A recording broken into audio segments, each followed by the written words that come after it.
Hi guys viewers, வாங்க இன்றைக்கி நம்ம சிக்கன் பிரியாணி ஆயில் ஃப்ரீ எப்படி செய்கிறதுன்னு பார்க்கலாங்க. இது கேஸ் ஸ்டைலில் நம்ம செய்ய போகிறோம். அதுக்கு சிக்கன் லெக் பீஸ் எடுத்தாச்சு, ஒரு வெங்காயம் கட் பண்ணி வச்சாச்சு. பிரியாணிக்கு தேவையான மசாலா பொருட்கள்: பிரியாணி இலை, பட்டை, ஏலக்காய், ஜாதி பத்திரி, ஒரு ஸ்டார் பூ, 3 லவங்கம்லாம் எடுத்து வச்சுருக்கோம். கொஞ்சம் புதினாவும் கொஞ்சம் கொத்தமல்லியும் எடுத்து வச்சுருக்கோம். ஒரு தக்காளியும் 4 பச்சை மிளகாவும் கட் பண்ணி எடுத்து வச்சாச்சு. இப்போ எப்படி செய்கிறதுன்னு பார்க்கலாம் வாங்க. நம்ம சிக்கனில் கட் பண்ணி வச்ச ஒரு வெங்காயத்தை சேர்த்துக்கலாம் வியூவர்ஸ். வெங்காயம், கட் பண்ணி வச்ச ஒரு தக்காளி, 4 பச்சை மிளகாய், இது எல்லாத்தையும் சிக்கனில் போட்டு சேர்த்துட்டு நம்ம எடுத்து வச்ச மசாலாவையும் இதிலே சேர்த்துடலாம். ஸ்பைசஸ் எல்லாத்தையும், கருவேப்பிலை, கொத்தமல்லியும் இதிலே சேர்த்துட்டு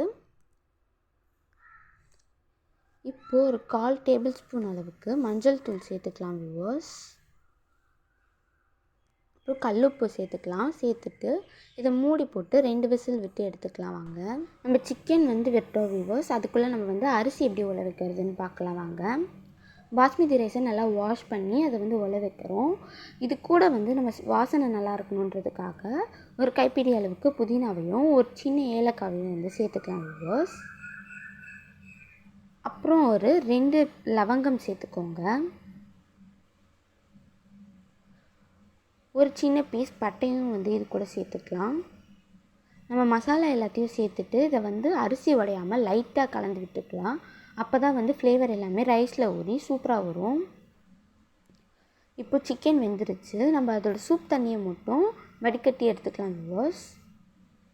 ஒரு டப்பரா வச்சு அதில் இந்த மாதிரி சிக்கனுடைய சூப் தண்ணியை மட்டும் நம்ம வடிகட்டி எடுத்துட்டோம். இப்போ பிரியாணி எப்படி செய்யுதுன்னு பார்க்கலாம். டபராவை மீடியம் ஃப்ளேமில் வச்சு அடுப்பில் வச்சிடலாம். இப்போ நம்ம சூப் தண்ணியில் ஒரு 1/2 டேபிள் ஸ்பூன் அளவுக்கு லெமன் ஜூஸ் சேர்த்துக்கோங்க. கொஞ்சமாக வெறும் மிளகாய் தூளும் தயிரும் சேர்த்துக்கலாம்.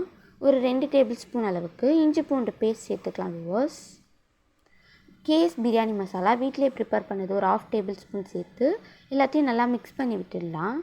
இது ஒரு 5 மினிட்ஸ் கொதித்து வந்ததும் நம்ம வேக வச்ச சிக்கனை இதில் ஆட் பண்ணிக்கலாம். சிக்கன் ஆல்ரெடி நல்லா வெந்து வந்திருக்கு. ஸோ நம்ம லைட்டாக கலர்னாலே போதும். இப்போது நம்ம வடித்து எடுத்த அரிசியை இதுக்கு மேலே போட்டு டம் போடணும் வியூவர்ஸ்.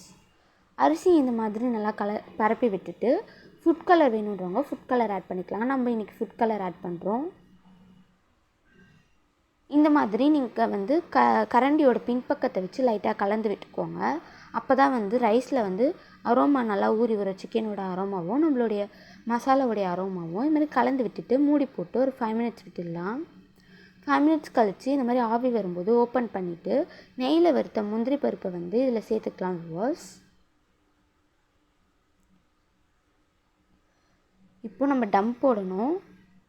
இப்போது ஒரு தோசைக்கல் வச்சு அதுக்கு மேலே நம்மளுடைய டபராவை வச்சு வெயிட்காக குக்கரில் தண்ணியை ஊற்றி இதுக்கு மேலே வச்சுக்கலாம் வியூவர்ஸ். இப்போது ஹை ஃப்ளேமில் 5 மினிட்ஸும் லோ ஃப்ளேமில் ஒரு 10 மினிட்ஸும் வச்சு நம்ம ட்ரம் போட்டு எடுத்துக்கலாம். பாருங்கள், டம் போட்டாச்சு. இப்போ ஓப்பன் பண்ணி பார்க்கலாம். பாருங்கள், நம்ம பிரியாணி ரொம்பவே சூப்பராக வந்திருக்கு. அரோமாவும் சூப்பராக இருக்குது. இப்போ நம்ம ஃப்ளேவருக்காகவும் டேஸ்ட்காகவும் ஒரு 2 டேபிள் ஸ்பூன் அளவுக்கு கீ இதில் ஆட் பண்ணிக்கலாம் வியூவர்ஸ். அவ்வளோதாங்க, நம்மளுடைய சிக்கன் பிரியாணி கேஎஸ் ஸ்டைலில் சூப்பராக ரெடி பண்ணியாச்சு. இதை கண்டிப்பாக ட்ரை பண்ணி பாருங்கள். ட்ரை பண்ணி பார்த்துட்டு டேஸ்ட் எப்படி இருந்துச்சுன்னு மறக்காமல் கமெண்ட் பண்ணுங்கள். வீடியோ பிடிச்சிருந்ததுன்னா லைக் பண்ணுங்கள், ஷேர் பண்ணுங்கள், கமெண்ட் பண்ணுங்கள். மறக்காமல் பெல் ஐக்கானை கிளிக் பண்ணுங்கள், சப்ஸ்கிரைப் பண்ணுங்கள்.